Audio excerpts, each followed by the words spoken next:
El dominio del fuego y la observación del comportamiento de materiales como las silíceas arenas de río, el calcio y la sosa, que al calor de una elevada temperatura llegan a fundirse, permitieron al hombre desde muy antiguo la fabricación del vidrio. Plinio, en su Historia Natural, sitúa el casual hallazgo en Fenicia, lo cual indica que aquel pueblo conocía la técnica del vidrio aprendida en su relación comercial con Egipto. Es aquí donde se sitúa uno de los orígenes ciertos de la fabricación del vidrio difundida luego por el Mediterráneo.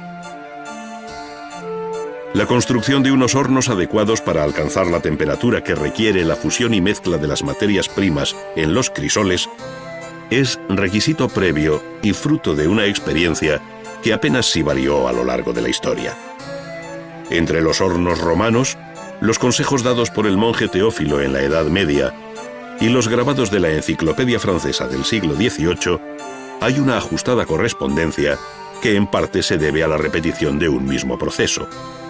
Hornos de arcilla refractaria, cañas metálicas para soplar el vidrio y unas herramientas muy rudimentarias como pinzas, tenazas y tijeras con las que el maestro ha hecho posible la bella historia de la vidriera.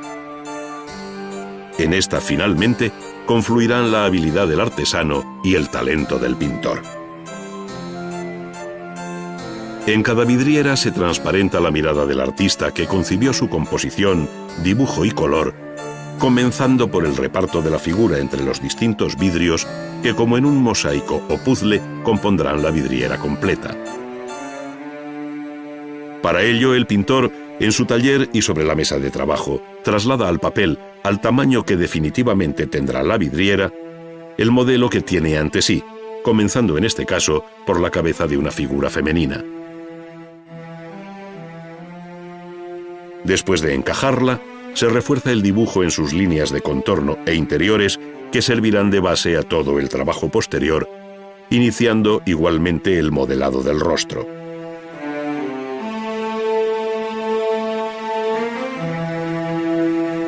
Esta misma operación se repite sobre el papel hasta completar los motivos y formas que corresponden a cada uno de los vidrios, cuyas emplomadas y negras líneas de unión también se han reflejado sobre el dibujo.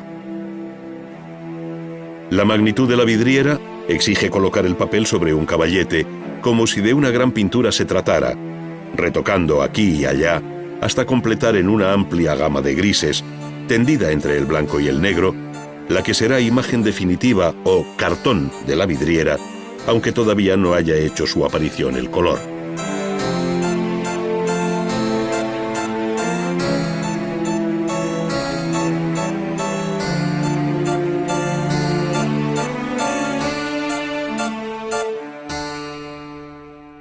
Al día siguiente, al amanecer y frente a la limpia luz que invade de nuevo el taller, el pintor continúa su trabajo en medio del silencio y orden que éste exige.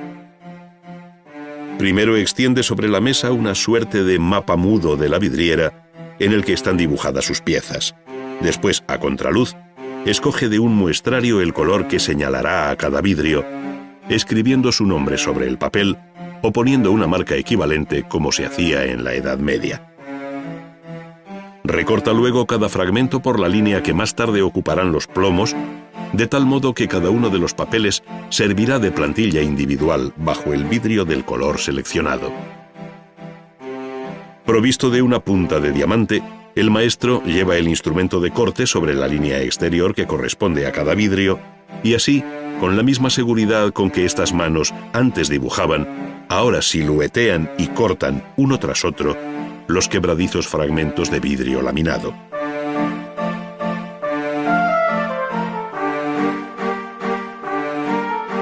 Frente al carácter mecánico y artesanal del paso anterior, el pintor vidriero inicia ahora un proceso rigurosamente artístico, como es la fijación de la composición sobre el vidrio.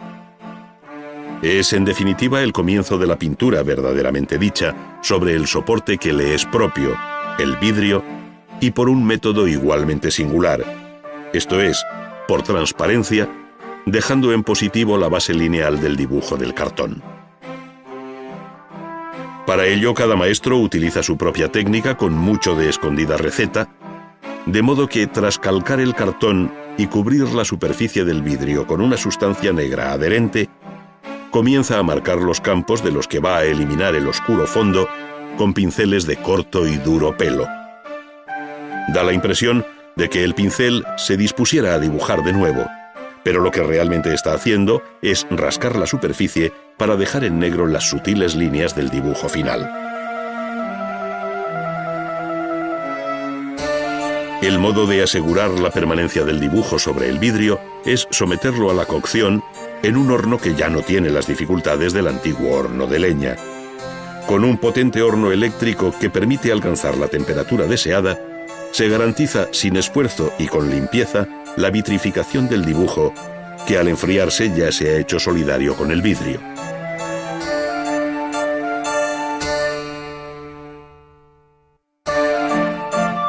Sobre un gran cristal plano que actuará de bastidor, y dejando ver bajo sí la plantilla general con la distribución de los vidrios, se van colocando estos para proceder a un primer montaje.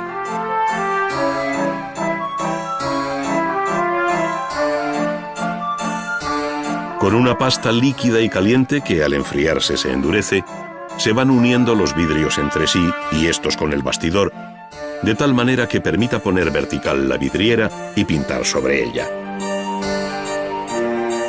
Esta delicada operación debe ser reversible para poder desmontar los vidrios después de una nueva capa de pintura e introducirlos otra vez en el horno. De ahí que la sutura sea sutil y fácil de eliminar. Suprimidas las rebabas, el plano queda preparado para que el pintor comience a trabajar. Para esto coloca previamente el frágil pero pesado bastidor sobre un caballete vertical, como si fuera una tabla o lienzo, teniendo a la vista el cartón, que es del mismo tamaño. Sin embargo, en este punto hay que recordar que el pintor vidriero no trabaja sobre un plano opaco, como la tela o la madera, sino traslúcido, por lo que es aconsejable contar con una luz posterior para mejor medir los efectos finales por transparencia.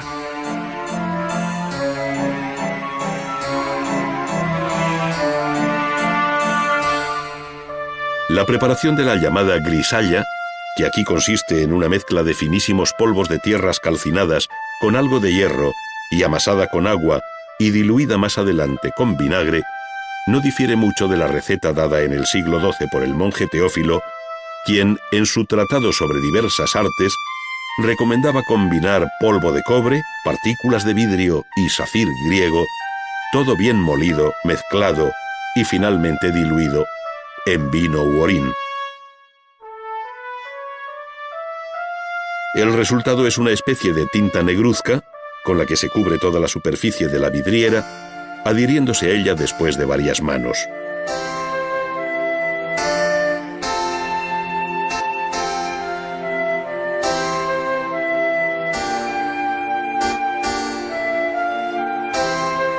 Una vez seca y uniformemente repartida, deja sobre el vidrio una capa grisácea y mate que permite trabajar con los pinceles siguiendo un procedimiento semejante al visto anteriormente, es decir, robando luz al fondo sin añadir pintura.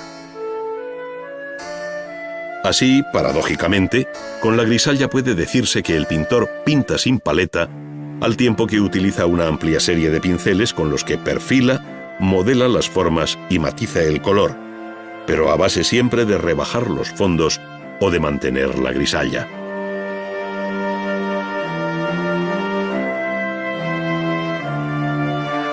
Con la grisalla se realzan también en negativo sobre los vidrios inmediatos algunos temas de libre inspiración a los que la luz, por transparencia, dará el protagonismo correspondiente.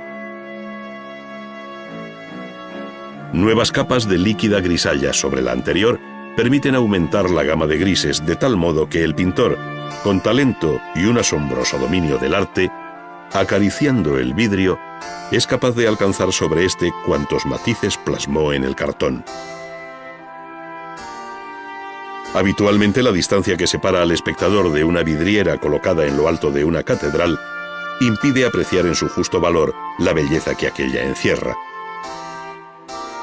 Resulta imposible percibir y adivinar desde el suelo el cuidado puesto por el artista en este o aquel fragmento, pues el pintor solo concibe su obra con la mayor perfección, al margen de que ésta sea alcanzada por humana mirada.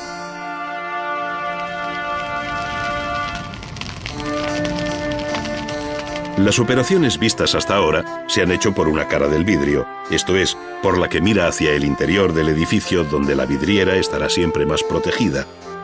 Pero lo normal es que también se hagan retoques por la cara exterior, añadiendo así nuevos matices. Para ello se invierten los vidrios y se trabaja sobre la segunda cara, observando la aplicación del amarillo de plata, una mezcla de ocre amarillo y sulfuro de plata que revolucionó el arte del color en la vidriera a partir del siglo XIV. Con este paso, la composición cromática se hizo independiente del color que el vidrio lleva en su masa, al tiempo que el maestro vidriero se afirmaba definitivamente como pintor. El horno fijará de nuevo los colores y el pintor vidriero finalmente colocará en su posición correcta las piezas de vidrio.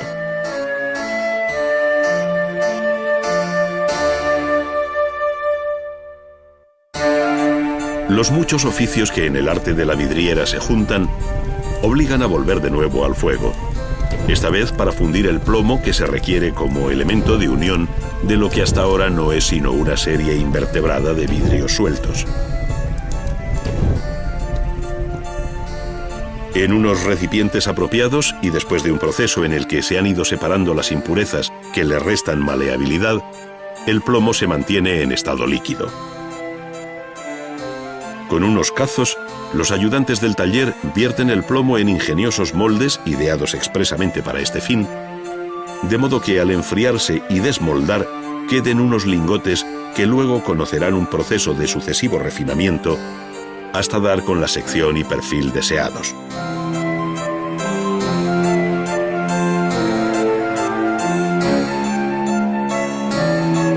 Esta última fase de laminado se hace ya en frío. De ahí la importancia de la calidad del plomo para que conserve su ductilidad sin perder firmeza, pues de ello dependerá en buena medida el ajuste final de los vidrios.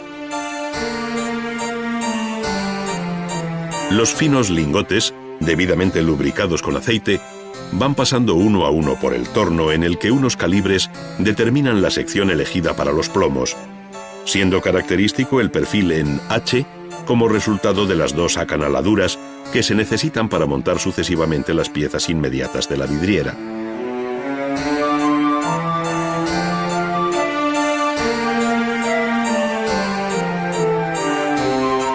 El emplomado de los vidrios es tarea paciente que el maestro deja en manos de los más jóvenes ayudantes, que muchas veces en la historia de la vidriera son sus propios hijos. Estos, en estrecha colaboración y bajo la dirección del padre, conservaron fórmulas y secretos de taller que adquirieron gran personalidad. Ahí están nombres como el de Arnau de Flandes y sus hijos, que trabajaron en Castilla, o el de los Fontanet, activos en Cataluña, para probarlo. Cada uno de los vidrios es ajustado sobre la plantilla muda entre los plomos, procurando ceñirlos bien al perfil de las piezas para evitar luego deformaciones y alabeos. Se cortan los excesos, adaptando su longitud, se repasan los bordes para que las cejas del plomo aprieten bien el vidrio por una y otra cara y se prepara todo para proceder a la soldadura. Con estaño se van uniendo luego todos los puntos de encuentro por ambas caras para pasar por último al cementado, donde con una masilla muy líquida o cemento de vidriero, compuesto con blanco de España y aceite de linaza, se rellenan todas las junturas. Un poco de serrín y un modesto cepillo para la limpieza final culminan el proceso en el taller. Si bien solo cuando la vidriera ocupe su lugar en el espacio para el que fue concebida y la luz atraviese sus vidrios, tiñendo con su magia el interior de la arquitectura, se podrá decir que la obra ha tocado a su fin. Laus Deo.